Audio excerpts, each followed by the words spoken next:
bahagi ng paliksahang Urabuto Satsugen. Ang pangkat ng Hokage ay may isa ng panalo at 2 talo, kung kaya't hindi na sila maaari pang matalo. Samantala, si Reka naman ay patuloy pa rin nagsasanay sa ilalim ng pamamahala ni Koku para sa kanilang muling pag-aarap ni Kurei. At upang muling mabuhayan ng pag-asa, kailangan maipanalo ni Lorcan ang susunod na laban. Ikalawang pagtatagpo, Reka laban kay Kurei. Sinisimulan na natin ngayon ang ika-4 na laban. Si Joker na ba ang tuturog sa natitirang pag-asa ng Hokage team? O magpapatuloy ba sila kapag manalo si Lorcan Kogane? Mabilis ka pala, Bubuet. Kogane Anki! Ikalawangan nyo! Pew!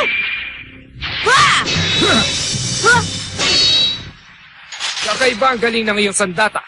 Maaaring binabangko ka namin noon sa pangkat ng Uruha pero malaki ang potensyal mong maging magaling. Kaya saludo na ako sa iyo ngayon, Lorcan. Talaga bang ganyan ang taong yan? Bisaya Jata? Mukhang hindi nga sineseryosong laban eh. Nahalata nyo na pala. Ay, nako. Wala kasi ako sa kondisyong lumaban. Ano? Bakit? Gusto nyo na ba talaga akong lumaban? Kahit may tumulong pa sa batang ito para manalo, magiging patas lang ang laban. Nandyan pa naman ang aming pambato na si Master Kurei. Kaya siguradong kami pa rin ang mananalo. Anong sabi mo? Kung tutusin, wala talagang importansya ang magiging resulta ng labanang ito. Tumigil Hindi ba? ka na! Ha? Siguradong matatalo ni Kuya Reka si Kurei. Ganun ba? Kaya bakit bigla na lang umalis si Reka gayong may laban pa sila ni Kurei? Paano mo may papaliwanag yon? Hindi siya tumakbo sa laban. Naghahanda siya para sa paghaharap nila ni Kurei. Di ilabas nyo siya. Ilabas nyo na ang bagong Reka. Ano ba nangyayari sa inyong dalawa, Joker? Dapat naglalaban na kayo ngayon! Ayoko na, dahil mag-aaksaya lamang ako ng lakas. Ibinibigay ko na lamang sa bubuit na yan ang labang ito. Naku, seryoso ka bang talaga? Mauupo na lamang ako at manonood. Gusto kong makita kung paano lumaban si Reka gaya ng sinabi mo. Umatras na siya sa laban! Mga kaibigan, tumalikod na po sa laban si Joker. Ang ibig sabihin nito ay, ang nanalo sa laban ay walang iba, kundi si Lorcan Kogane. Ngayon po ay patas ng 2 pangkat. Lahat ay nakatutok ngayon sa huling laban. Napaka-arugante ng dating mo, Joker. Pero hindi ba't yan naman talaga ang gusto mong mangyari? Huwag mo sabihin hindi. Alam ko ang pagnanasa mong makatapat sa laban si Reka Hanabishi. 4 na raang taon nang naipong galit yan sa iyong kalooban, Master Kurei. Marami ka pang sinasabi. At ngayon, si Jenny na po ang magiging tagahatol para sa ating ika-5 at huling laban. Pero nasaan ang pinagmamalaki na Hokage na si Reka Hanabishi? Nasa si Reka! Wala naman ang takot! Lumamas ka na dyan! Hokage team, nasaan na ba si Reka Hanabishi? Kurei, mag-usap tayo. May palagay kong natanggap ni Reka na hindi siya mananalo sa akin. Nakapanghihinayang naman. Hindi ko akalaing madali siya matutuwag sa labanan. Kurei, akala mo ba natatakot siyang humarap sa'yo? Lorcan, Siguro akala mo natatakot din ako sa'yo. Patutunayan ko sa'yong hindi. ikaw? Baka hindi mo nakikilala kung sinong kaharap mo. Kilala ko. Ako munang haharap sa'yo bago mo labanan si Kuya Reka. Pahala ka. Bilang dating uruhan na nagtaksil sa akin, ipalalasap ko sa iyo ang pinakamalupit na parusa. Sandali! Kung ganun, ako munang kalabanin mo. Ha? Pwede ba? Huwag ka masyado mayabang, Dylan. Kayang-kaya ko na siya. Ako na lang lalaban sa kanya. Pagbabayaran niya ang ginawa niya sa atin. Sandali lang. Si Reka ang nakatakdang lumaban para sa inyong pangkat. Hindi pwedeng kayong pumalit sa kanya. Bilang tagapamahala ng paligsahan, payag ako. Ginoong Mori? Huling bahagi na ito ng paligsahan. Hindi tamang mag-disqualify tayo ng mga kalahok. Isa lang ang tanong ko sa inyo. Darating ba si Reka? Siyempre naman, darating siya.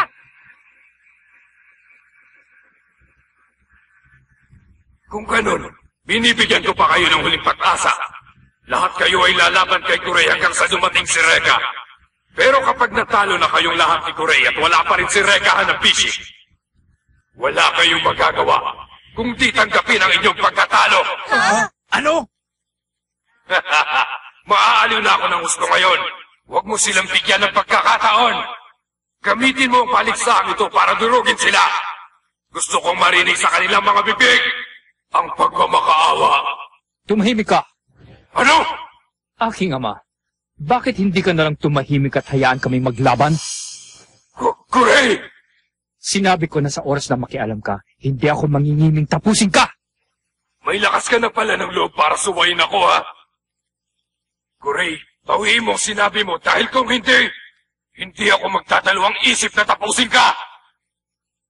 Kailangan mo ring maunawaan na kapag itinuloy mo ang balak mong yan, matatapos na rin ang iyong buhay. Walang utang na loob! Huwag kang mag-alala. Tutuparin ko pa rin ang pangakong binitiwan ko sa iyo. Aaliwin muna ako ng pangkat ng Hokage at pagkatapos, maaari na rin mapasa iyo ang manggagamot na si Ana Yanagi. Subalit huli na ito, dahil hindi na ako lalaban para sa iyo.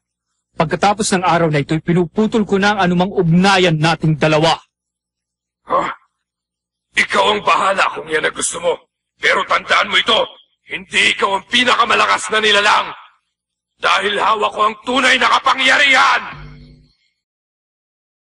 Ngayon, simulan na natin. Kurey, sabihin mo sa akin, ano ba talagang pinaglalaban mo? Maaring hindi ko pa maiintindihan sa ngayon. Pero bakit kailangan mauwi sa ganitong lahat? Upang muling ibangon ang ating mundo, sumama ka na sa akin. Mula ngayon, ituturo kitang parang tunay kong kapatid. Kuya Kurey! Alam kong may kabutihan ka pa rin natitira sa loob mo. Pero kailangan mo lang itong itago, hindi ba? Ngayong tumiwalag ka na kay Ginoong Augustus Mori, pwede ka na hindi maging masama, Kuya Kurey. Tama ba ako? Ano? Sabihin mo, tama ako! Lorcan, yan lang ba ang gusto mong sabihin? Ha? Yung sagot ko!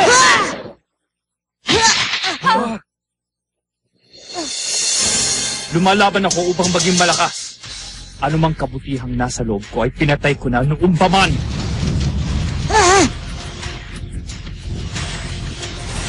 Ibang klase! Ang apoy! Apoy din ang kanyang kapangyarihan. Pero hindi katulad ng apoy ni Reka.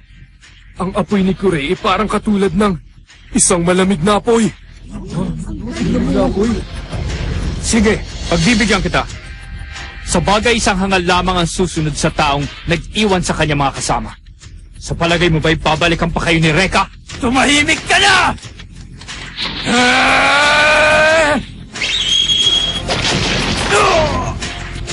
Max!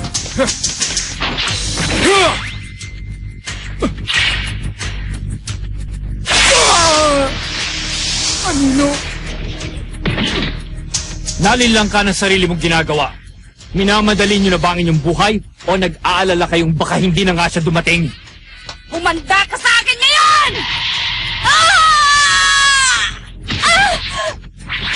Ah! Nagkamali kang sumali sa kanila. Tapos ka na!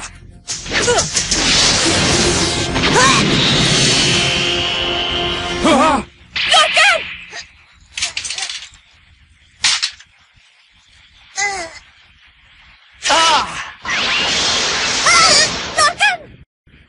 Hindi!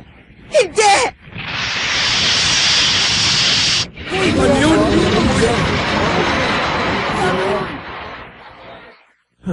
Hindi ako makapaniwala na ang dali-dali mo palang lokohin.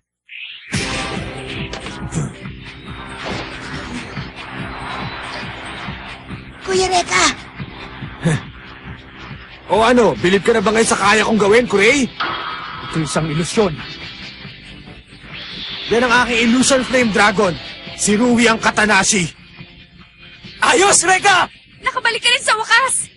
Pasensya ka na, Lorcan, kung medyo natagalan ako, ha. Pero palagay ko, kaya ko nang harapin si Kurey ngayon. Walang problema. Basta huwag kang patatalo, ha? Hindi ako patatalo, no? May tungkulin ako bilang ninja sa aking prinsesa.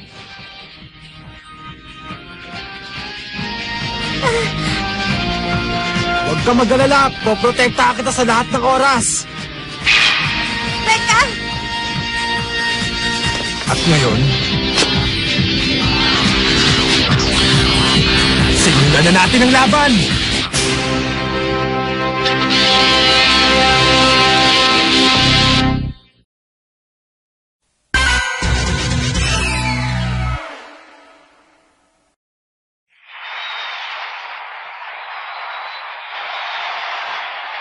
Mukhang matinding pagsubok ang dinaanan niya. Teka muna, Reka. Anong klase bang pagsasanay ang ginawa mo para sa labang ito? Wala naman. Napasobra lang yata ako ng pagsasanay para makasigurong matatalo ko na si Kuray. Sumali ako sa paligsahan ito para sa'yo, Kuray. Dahil ngayon ang huling araw na makikita ko ang napakasama mong mukha. Tumahimik ka na, kutong lupa. Nagsanay ako mabuti bilang paghahanda sa ating paghaharap. Tapos yun pala iinsultuhin mo lang ako. Siguro ganyan din ang tingin mo kay Lorca noon. Masahol pa sa kapatid ang turing niya sa'yo noon. Nagtaksil siya sa uruha, kaya dapat lang naparusahan siya. Sama mo. At ngayon, ang laban sa pagitan ni Nakuri at Reka para sa huling laban ng paligsahan. Huling laban? Simulan na! Umanda ka!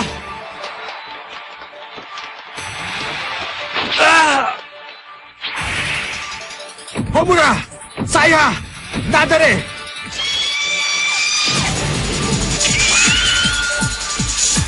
Flame Dragon Combo! Yeah!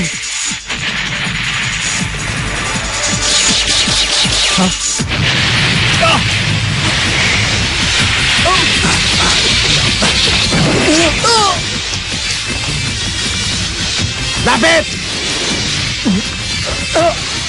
Ang pambungad na ataking ginawa ni Reka ay bagong kombinasyon ng kanyang Flame Dragon. At ngayon lang po natin ito nakita. Ang galing mo talaga, Reka! Mukhang nasulit ang ginawa niyang pagsasanay kanina. Madali na niyang nakokontrol ang mga Flame Dragon ngayon. Huwag na huwag po siyang pakakawalan, ha, Reka? Oo ba? Mga kaibigan, ito po ang unang pagkakataong nakita natin si Kuray na nasasaktan ng kanyang kalaban. At patuloy pong humihigpit ang natagong apoy na nakabalot sa kanyang katawan. Ano sa palagay mo, Kuray? Putong lupa pa ba makakagawa nito sa'yo? Akala mo ba'y nanalo ka na? Ano?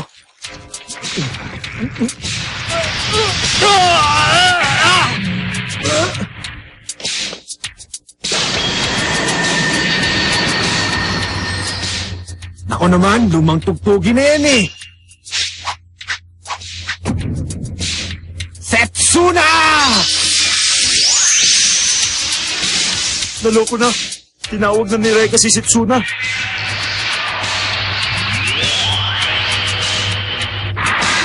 Baliwala, Master Kuray. Si Setsuna ay bulag na Flame Dragon.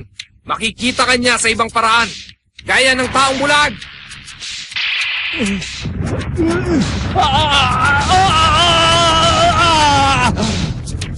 Ang galing. Pati si Setsuna ay kayang-kaya ninyong kontrolin ngayon. Talagang nakakabigla po ang mga pangyayari, mga kaibigan. Si Kuray ay unti-unting nilalamon ng apoy ni Setsuna Shunen. Ang galing ni Kuya Reka! Siguradong mananalo na siya! Aba!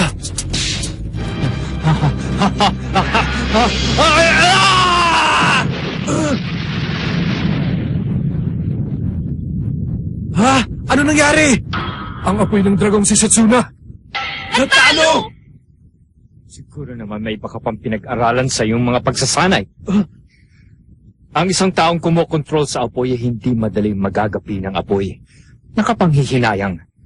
Kahit naabot mo na ang antas na iyong kinalalagyan, hindi mo pa rin ako matatalo ng lubusan. Buhay ako hanggat hindi namamatay ang apoy na pumuprotekta sa akin. Teka, kilala ko yan ah! Nakita ko na yan minsan! Kurenay, Siya yung babaeng pinaslang ni Ginoong Augustus Mori. tataka nga ako kung bakit hindi mo pa inilalabas si Kurenay. Pero nung huli kami nagkita, hindi pa rin niya ako natalo, kahit na mahina pa ako nung lumaban. Mahal kong Kurenay, ito na ang araw mo. Durugin mo na siya!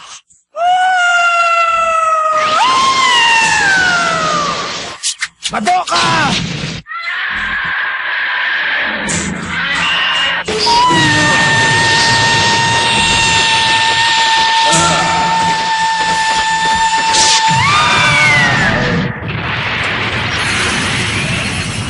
Ang harang na ginawa ni Madoka!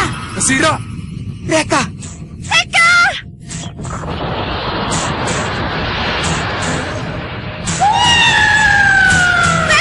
Kakainis siya na apoy ni Kurenay!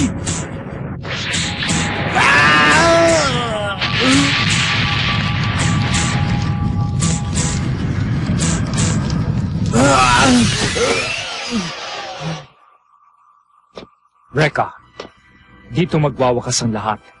Lasapin mo ang sakit ng mawala ng minamahal sa buhay. Kuray, inaamin kong malakas siyang talaga. Asar! Reka, ito na ang pagkakataon mo para ipakita sa kanila.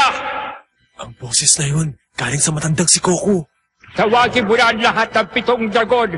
Pag nagawa mo yan, doon lamang lalabas ang ika-8 dragon. Kawalong dragon? Yan ay kung may natitira ka pang lakas para gawin yon at pagtiisan ang sakit. Kung ganon, gagawin ko.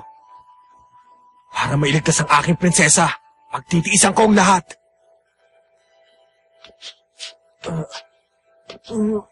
Reka! Ha? Nakatayo siya! Inaaksaya mo lang ang oras ko. Ngayon, pagbabayaran mo lahat ang ginawa mo sa amin.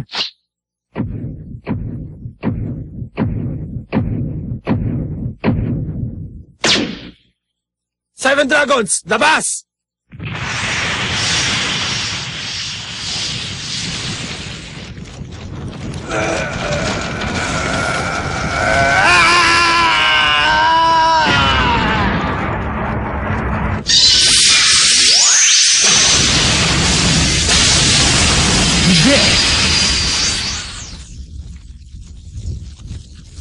Ang dami! Tinawag niyang 7 dragon na sabay-sabay. Sige na! Lumabas ka na! Labas na! Ang pinakahuli kong Flame Dragon!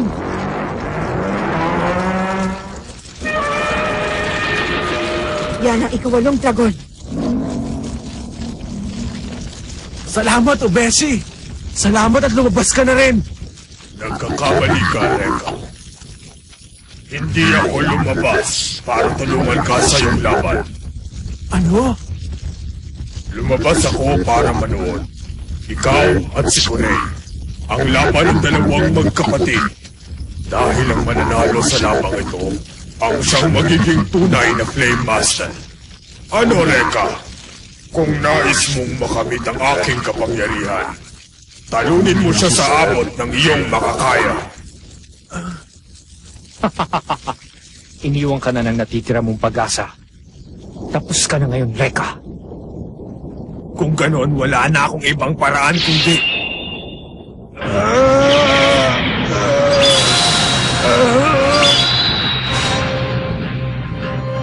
Rekta! Ano pa bang ginagawa mo? Sinusubukan niyang... Pagsamahin ng 7 dragon.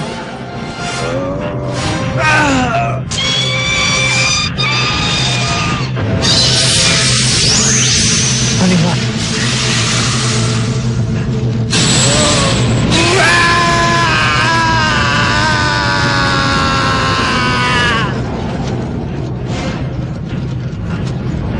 Nakakatakot! Pinagsama-sama niya ang mga dragon! Reka! Kikiusap ako sa inyo! Ibigay niyo na ang kapangyarihang kailangan ko! Nadare, Saya, Homura, Setsuna, Madoka, Rui, Goku! Wawasakin ko ang huli mong pag-asa! Kurenai, talunin mo sila!